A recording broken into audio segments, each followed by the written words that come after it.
Kasus pembunuhan Vina dan Eki bagai cerita yang belum usai. Sejumlah kejanggalan baru terungkap, termasuk pengakuan salah seorang terpidana, Saka Tatal.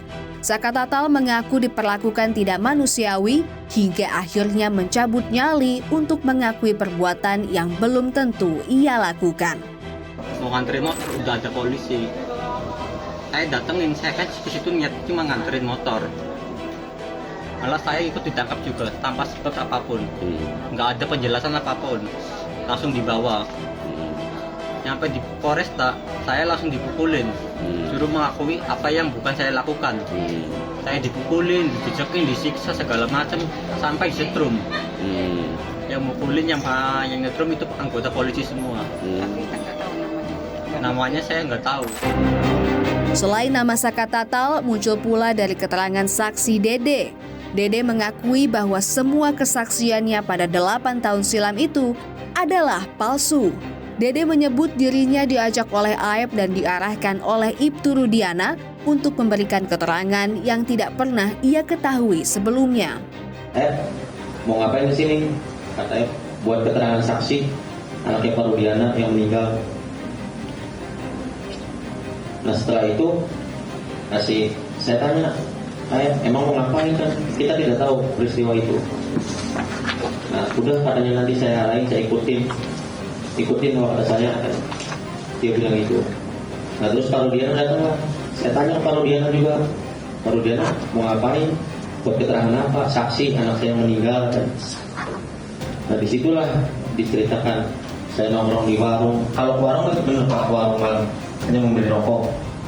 Cuman ada segerombolan anak nongkrong, pelemparan batu, bambu, pengajaran, segerombolan motor ada di situ, sebenarnya nggak ada.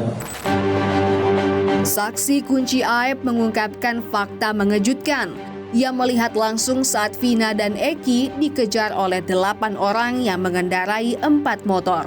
Namun dalam kerumunan itu, Aep tidak bisa memastikan siapa yang langsung menyerang kedua korban.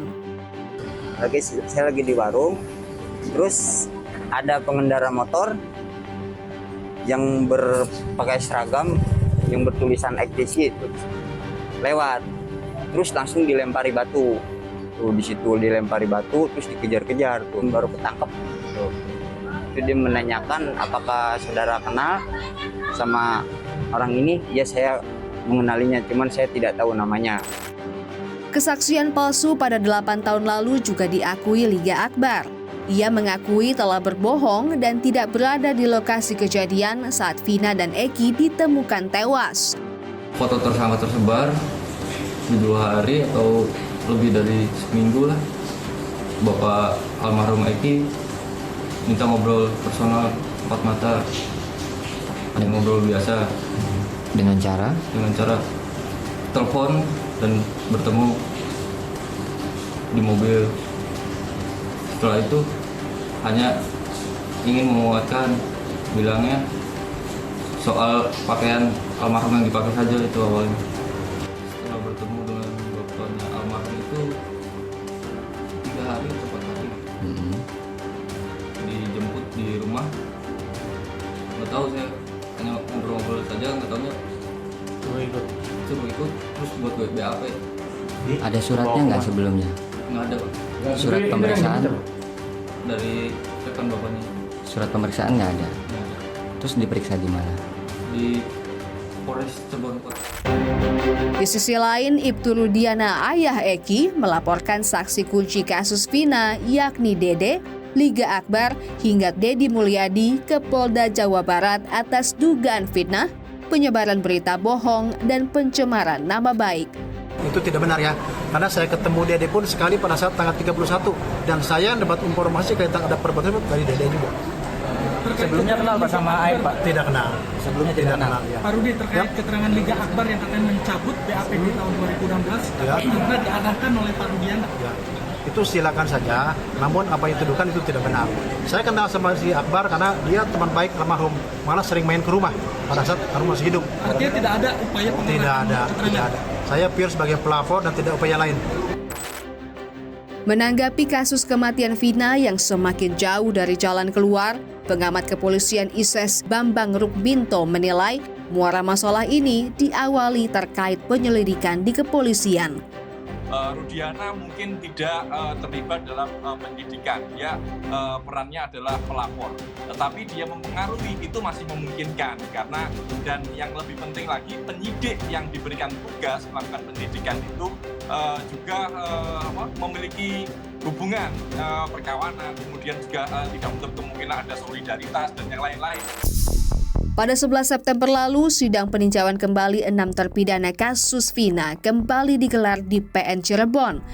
Persidangan tersebut mulai mendengarkan keterangan para terpidana ketika menjalani proses hukum 8 tahun lalu. Selain mengaku mendapatkan kekerasan, ke-6 terpidana juga merasa tidak mendapatkan haknya saat memberikan keterangan di persidangan 2016 lalu. Mereka mengaku tidak didampingi oleh penasihat hukum, itu yang pertama.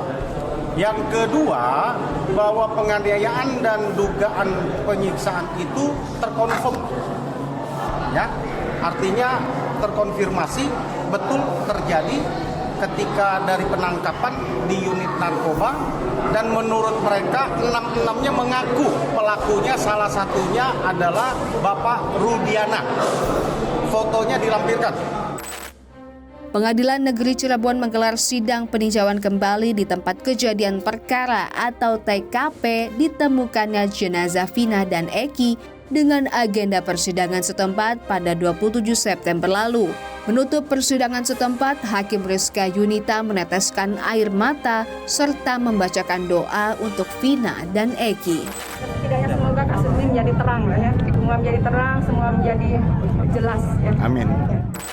Kejanggalan demi kejanggalan dalam kasus Vina Eki bak benang kusut yang sulit terurai. Perbedaan kesaksian dan lambannya penyidikan seakan mengisyaratkan adanya misteri yang lebih dalam pada sebuah lingkaran setan yang tak kunjung menemukan ujung.